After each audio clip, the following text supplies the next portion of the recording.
ध्येयं सदा परिभवग्नमभीष्टदोहम् तीर्थास्पदं शिवविरञ्चिनुतं शरण्यं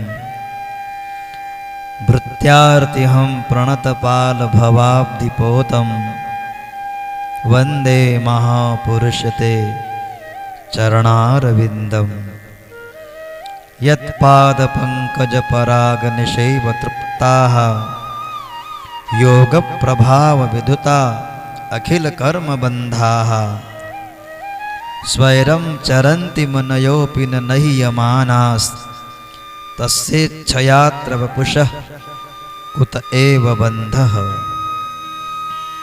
वंशीविभूषितकरान्नवनीरदाभात् पीताम्बराद् अरुणबिम्बफलाधरोष्ठात् पूर्णेन्दुसुन्दरमुखाद् अरविन्दनेत्रात् कृष्णात् परं किमपि तत्त्वमहं न जाने कृष्णात् परं किमपि तत्त्वमहं न जाने। जैसे कि आप और हम सभी को ये विदित है कि भगवान ब्रह्मा जो हैं उनके मंदिर कहीं देखे नहीं जाते, केवल मात्र पुष्कर क्षेत्र में, और दूसरा है ब्रह्मावर्त क्षेत्र बिठूर में ही देखने में आता है। वैसे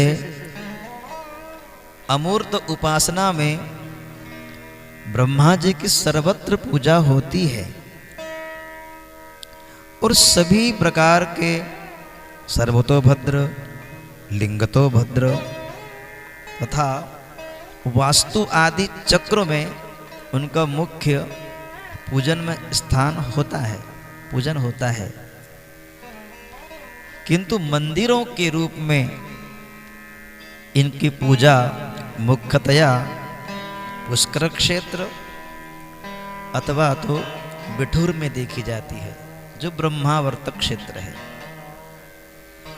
वैसे इनके भित्ति चित्र, प्रतिमा चित्र तो आदि सर्वत्र दर्शनिक हैं, मिलते हैं। लेकिन मध्व संप्रदाय जिसका भेदाभेद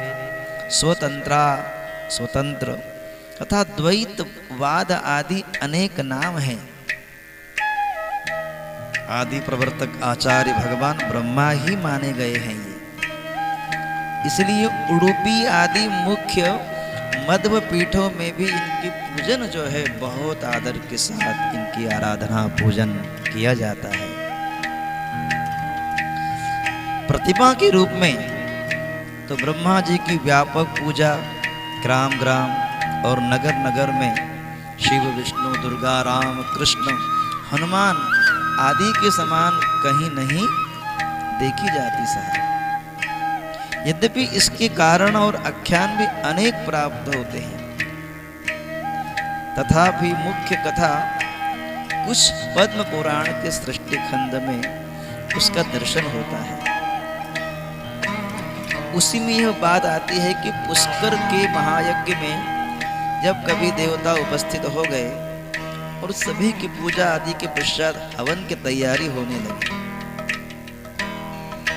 सभी देव पत्नियां भी वहां पर उपस्थित हो चुकी थी, किंतु ब्रह्मा जी की पत्नी जो थी सरस्वती जी, ये देवियों के बुलाने पर भी बहुत विलंब हो गया, कुछ देरी हो गई आने में।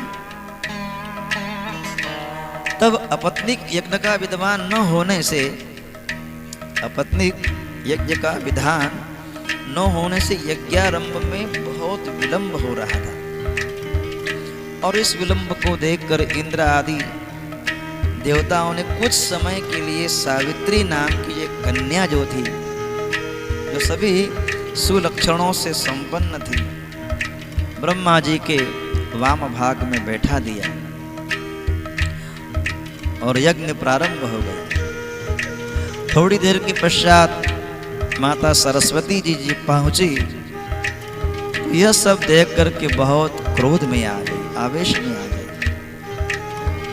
और उन्होंने देवताओं को बिना विचार किए काम करने के कारण संतान रहित होने का श्राप दे दिया। जाओ, तुम्हें आज से कोई संतान की प्राप्ति नहीं होगी। और ब्रह्मा जी को भी पुष्कर आदि कुछ क्षेत्रों को छोड़कर अन्यत्र मंदिर आदि में प्रतिमा के रूप में पूजित न होने का भी श्राप दे दिया। अतः उनकी प्रस्तर आदि की प्रतिमाएं प्रायः अन्यत्र नहीं देखी जाती, किंतु मंत्र, ध्यान और यज्ञ आदि में उनका बहुत आदर के साथ आवाहन पूजन के पश्चात उनकी आहुतियां प्रदान की जाती है, स्तुति पूजा भी होती है। और सर्वतोभद्र आदि चक्रों में सर्वाधिक प्रतिष्ठित रूप से वे उपास्य माने गए हैं। तो सर्वतोभद्र के मध्य में अष्टदल कमल की कर्णिका में इनका आवाहन पूजन किया जाता है। मध्य कर्णिकायाम ब्रह्मांडम ब्रह्मज्ञानम प्रथमम पुरस्तात् दूसरी मतो। इस प्रकार से उनका पूजन होता है। ओम ब्रह्मणे नमः इस नाम मंत्र से भी पूजन होता है। और वरुण कलश में भी कुश ब्रह्मा की स्थापना होती है। देवता तथा असुरों की तपस्या में प्रायः सबसे अधिक आराधना ब्रह्मा जी की ही होती है। विप्रचित्ति, तारक जैसे हिरण्यकश्यपु, रावण, गजासुर, त्रिपुर आदि असुरों को इन्होंने वरदान देकर प्रायः अवैध कर डाला था। और देवता, ऋषि, मुनि, गंधर्व, किन्नर और विद्याधरगण तो इनकी आराधना में निरत रहते ही हैं। ऐसे ब्रह्मा जी का कुछ हमको दर्शन यहाँ पर होता है।